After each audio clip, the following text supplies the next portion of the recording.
क्या बात, আল্লাহু আকবার।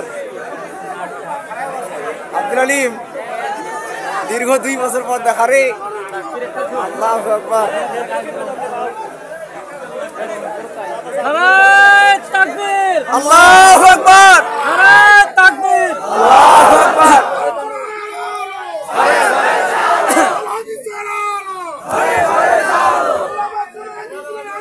শুভেচ্ছায় স্বাগতম।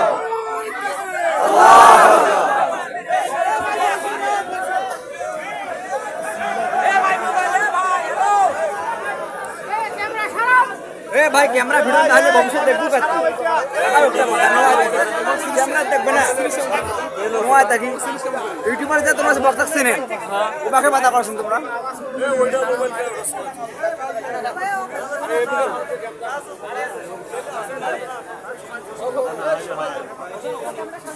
আসসালামু আলাইকুম ওয়া রাহমাতুল্লাহি ওয়া বারাকাতুহু। দরুদ শরীফ পড়ি। আল্লাহুম্মা সাল্লি আলা মুহাম্মাদিন ওয়া আলা আলি মুহাম্মাদ কামা সাল্লাইতা আলা ইব্রাহিম ওয়া আলা আলি ইব্রাহিম ইন্নাকা হামিদুম মাজিদ। اللهم بارك على محمد وعلى آل محمد كما باركت على إبراهيم وعلى آل إبراهيم إنك حميد مجيد. إن الحمد لله الحمد لله وحده والصلاة والسلام على من لا نبي بعده. أعوذ بالله من الشيطان الرجيم. بسم الله الرحمن الرحيم. اليوم أكملت لكم دينكم وأتممت عليكم نعمتي ورضيت لكم الإسلام دينا. وقال تعالى إنا نحن نزلنا الذكر وإنا له لحافظون. وقال تعالى يرفع الله الذين آمنوا منكم والذين أوتوا العلم درجات. صدق الله العظيم.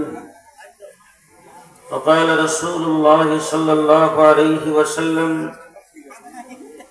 عليكم بسنتي وسنة الخلفاء الراشدين المهديين. وقال عليه الصلاة والسلام أصحابي كالنجوم بأيهم اقتديتم اهتديتم. وقال عليه الصلاة والسلام من يرد الله به خيرا يفقهه في الدين أو كما قال عليه الصلاة والسلام. محترم صدر اجلاس मुअज़्ज़ज़ हज़रात उलमाए किराम, আজিজ তোলাবা,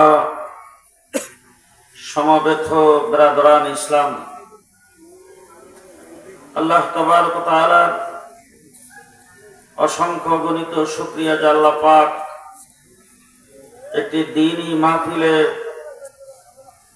কোরআন এবং হাদিসের আলোকে বর্তমান সময়ের সময় উপযোগী দিক নির্দেশনা উলামায়ে কেরামের জবান থেকে নেওয়ার জন্য আল্লাহ তাবারক ওয়া তাআলা আমাদেরকে হাজির হওয়ার তৌফিক দান করেছেন। এই জন্য সকলের সমস্বরে শুকরিয়া দান বলবো আলহামদুলিল্লাহ।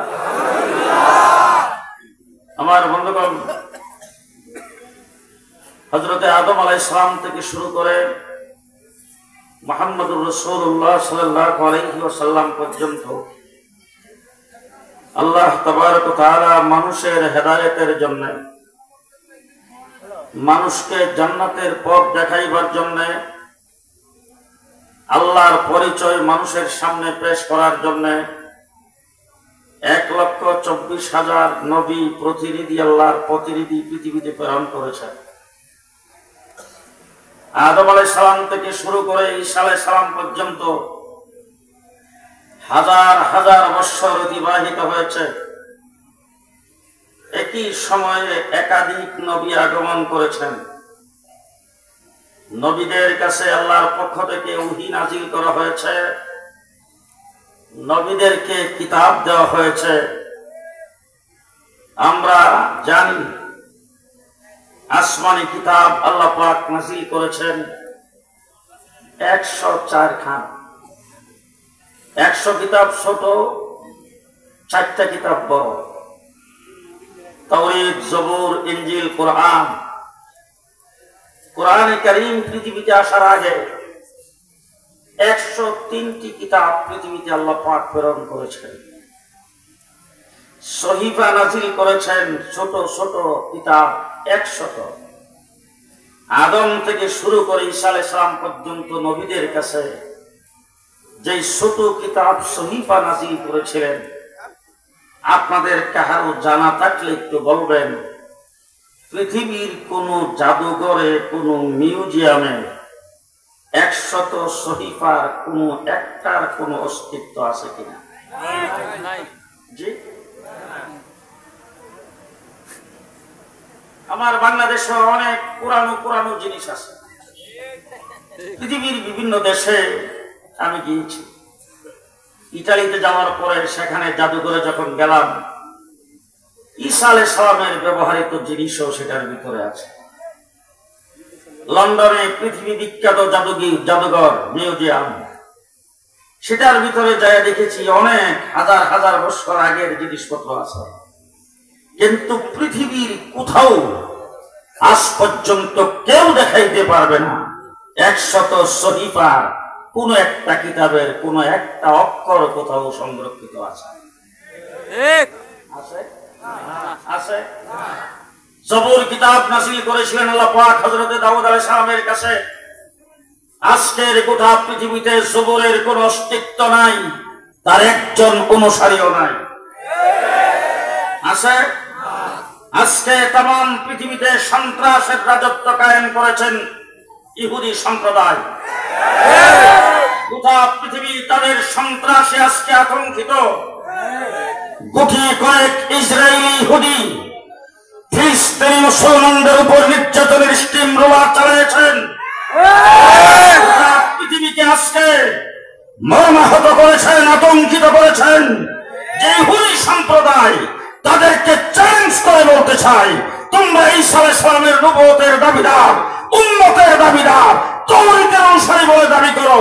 বাবার বেটা হলে পৃথিবীর মানচিত্রে হযরত মূসা আলাইহিস সালামের কাছে যে তাওরীত কিতাব নাযিল হয়েছিল তার একটা কপি দেখাও।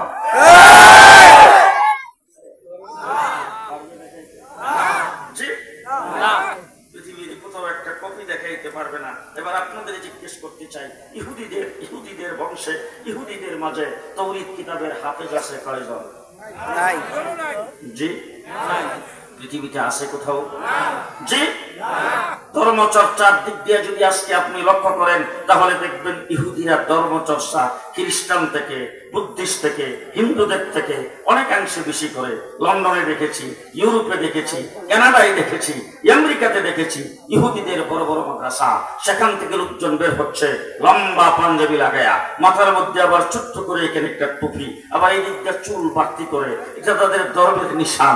এইভাবে রাস্তা দিয়ে কাতার ধরে বের হচ্ছে।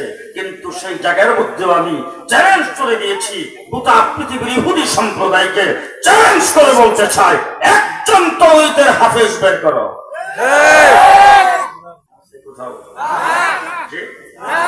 আমার নবী মুহাম্মদ রাসূলুল্লাহ সাল্লাল্লাহু আলাইহি ওয়াসাল্লাম পৃথিবীতে আগমনের মাত্র 500 বছর আগে হযরত ঈসা আলাইহিস সালাম পৃথিবীতে আগমন করেছিলেন।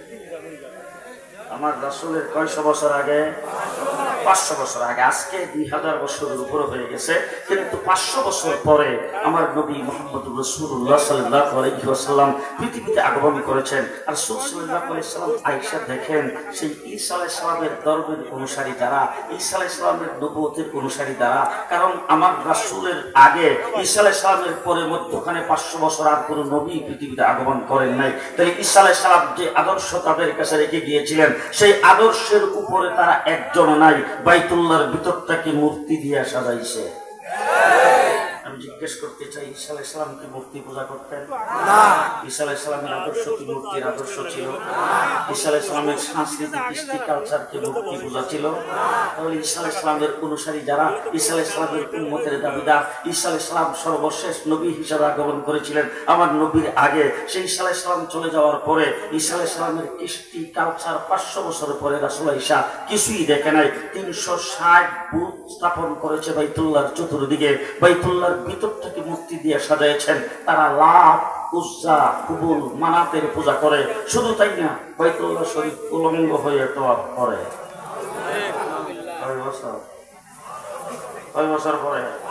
খুব ভালো করে বুঝছেন, অসভ্যতার এমন চরম পর্যায়ে পৌঁছেছে, মেয়ে সন্তান জন্মগ্রহণ করলে বংশের কলঙ্ক মনে করে জিন্দা কবর দেয়।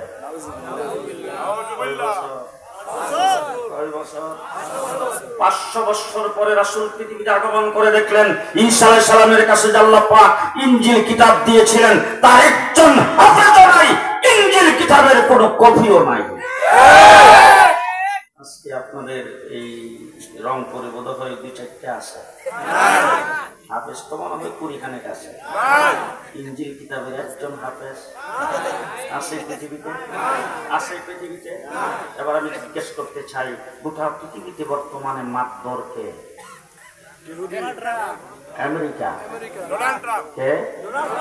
গোটা পৃথিবীতে বর্তমানে মাতবর হলো আমেরিকা।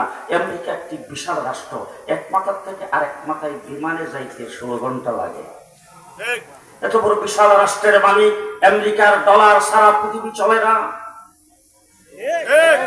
আমার বাংলাদেশে এলচি খুলতে পারে না আমেরিকার ডলার ছাড়া। আমার বাংলাদেশ অচল আমেরিকার ডলার ছাড়া। পৃথিবীর ডলারে আজকে আবদ্ধ করে ফেলেছেন। ডলার ছাড়া পৃথিবীর ব্যবসা বাণিজ্য সব অচল। ডলারের মাতবুরি যারা দেখায়, বাহাদুরি যারা দেখায়, অস্ত্রের বাহাদুরি যারা দেখায়, পৃথিবীর সমস্ত রাষ্ট্রে যারা আঙ্গুল দুঃখে মাতবুরি করে, তাদেরকে চ্যালেঞ্জ করে বলতে চাই, ডলার আছে, ক্ষমতা আছে, মাতবুরি আছে, তোমাদের ধর্মগ্রন্থের একজন হাফেজ নাই।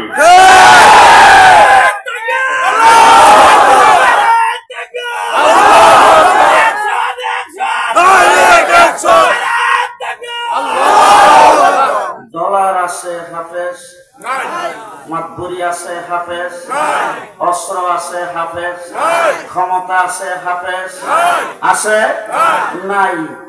মুসলমানদের ধর্মগ্রন্থের হাফেজ শুধু তাই না, হযরত ঈসা আলাইহিস সালামের কাছে যে ইনজিল কিতাবটা নাজিল হয়েছিল, আমি গোটা পৃথিবীর খ্রিস্টানদেরকে চ্যালেঞ্জ করে বলতে চাই, লন্ডনে এক সেমিনার হয়েছে, সেখানে প্রবন্ধ পাঠ করার যে ব্যক্তিরা ছিল তিনি একজন খ্রিস্টান, ওখানকার উচ্চ শিক্ষিত, তিনি এক কলেজের প্রফেসর, তিনি আসছেন প্রবন্ধ পাঠ করার জন্য। ইংরেজিতে প্রবন্ধ পাঠ করেছেন বড় তথ্যবহুল। সেই জায়গার ভিতরে কয়েকজন আলোচক ছিলেন খ্রিস্টান, ওখানে আমি বক্তব্য রেখেছি। সেই বক্তব্যে আঙ্গুল উঁচা করে তাদের দিকে দেখায় বলেছি, আপনাদের ধর্মগ্রন্থের একটা মেইন কপি যেটা হযরত ঈসা আলাইহিস সালামের কাছে নাজিল হয়েছিল, একটা কপি একটু মেহেরবানি করে দেখান। আছে? আছে? এবার আমি জিজ্ঞেস করতে চাই, আমার কোরআন শরীফ কোন ভাষায়?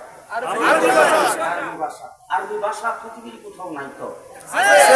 জি আছে। পৃথিবীর এমন কোন মানুষ আছে যে মানুষ আরবি ভাষায় কথা বলে? এমন কোন দেশ আছে যেই দেশের রাষ্ট্রভাষা আরবি? আছে। সৌদি আরবের ভাষা কি?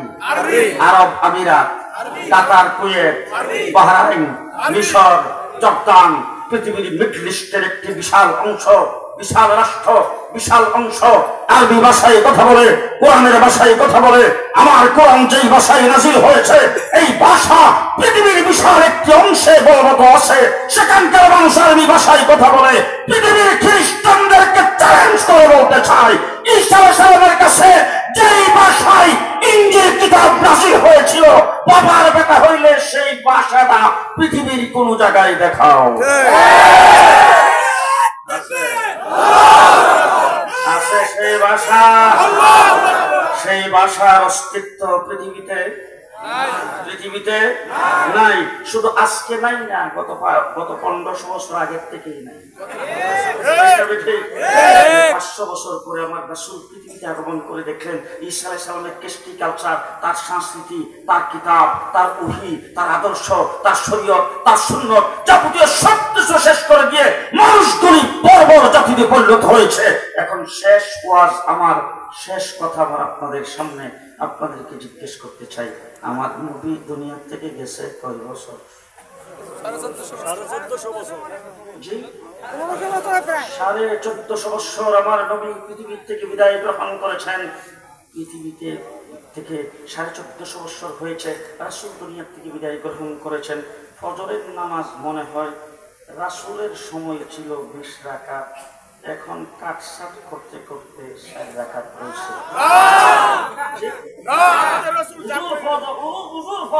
আমার নবীর যুগে ছিল 40 রাকাত, এখন আছে 60।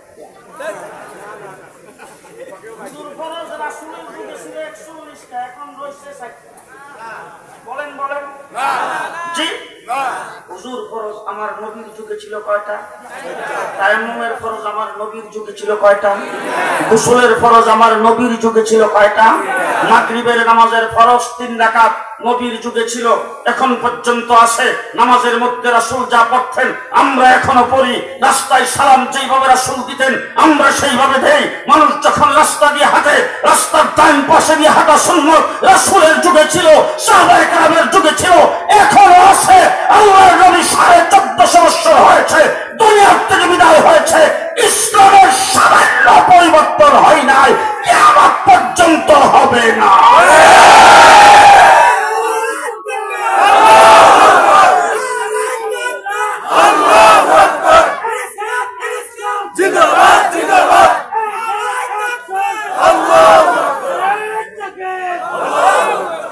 মুসলমান, আপনাদের সামনে আমার বলা বক্তব্য শেষ। এই কথাটাই শেষ কথাটাই আপনাদের সামনে বলার জন্য দাঁড়িয়েছি। এটি আমার জেহানের মধ্যে আল্লাহ পাক ঢেলে দিয়েছেন, এই কথাটাই বলতে চাচ্ছি। মাত্র 500 বছরে সব শেষ হয়ে গেল, আর 1450 বছরে সামান্য থেকে সামান্য জররা পরিমাণ ইসলামের কিছু আজ পর্যন্ত কেউ শেষ করতে পারে নাই। 1450 বছর পর্যন্ত ষড়যন্ত্র করেছেন। আবু জেহেল থেকে ষড়যন্ত্র শুরু হয়েছে, আবু লাহাব থেকে ষড়যন্ত্র শুরু হয়েছে, মক্কার কাফের মুশরিক থেকে ষড়যন্ত্র শুরু হয়েছে। ষড়যন্ত্রের মাত্রা দিন দিন বাড়তেছে, ইসলামও দিন দিন বাড়তেছে, ষড়যন্ত্রের মাত্রাও বাড়তে থাকবে। পৃথিবী আজকে আবিষ্কারের যুগ, আবিষ্কার হয়েছে, মোবাইল আবিষ্কার হয়েছে, ইন্টারনেট আবিষ্কার হয়েছে, গুগল আবিষ্কার হয়েছে, ইউটিউব আবিষ্কার হয়েছে, ইন্টারনেটের যুগ। আজকে বিভিন্ন প্রযুক্তি আবিষ্কার হয়েছে, সমস্ত আবিষ্কারের মাধ্যমে ইসলামের উপর আঘাত করা হয়েছে। আজ পর্যন্ত ইসলামের একটা রূপও কেউ শিখতে পারে নাই, কিয়ামত পর্যন্ত পারবে না। বাড়তেছে না কমতেছে? বাড়তেছে না কমতেছে? আজকের গোটা পৃথিবীতে আমেরিকা যখন দেখলো তাদের ডলার খরচ করেছে, লক্ষ লক্ষ লক্ষ লক্ষ ডলার খরচ করেছে একজন হাফেজ তৈরি করার জন্য, কিন্তু হাফেজ তৈরি করতে সক্ষম হয় নাই। তাদের বাইবেলের, তাদের ইঞ্জিল কিতাবের একজন হাফেজ যখন তৈরি করতে পারে নাই, তখন তারা নিজেরা রিচার্জ করতে শুরু করেছেন। আমেরিকা রিচার্জ করেছে গোটা পৃথিবীর মুসলিম অমুসলিম রাষ্ট্রে মুসলমানদের সন্তানেরা কতগুলি হাফেজে কোরআনের রিচার্জ করে তারা যে রিপোর্ট সর্বশেষ পেশ করেছেন, সেই রিপোর্টের মধ্যে আসছে বর্তমান পৃথিবীর আসমানের নিচে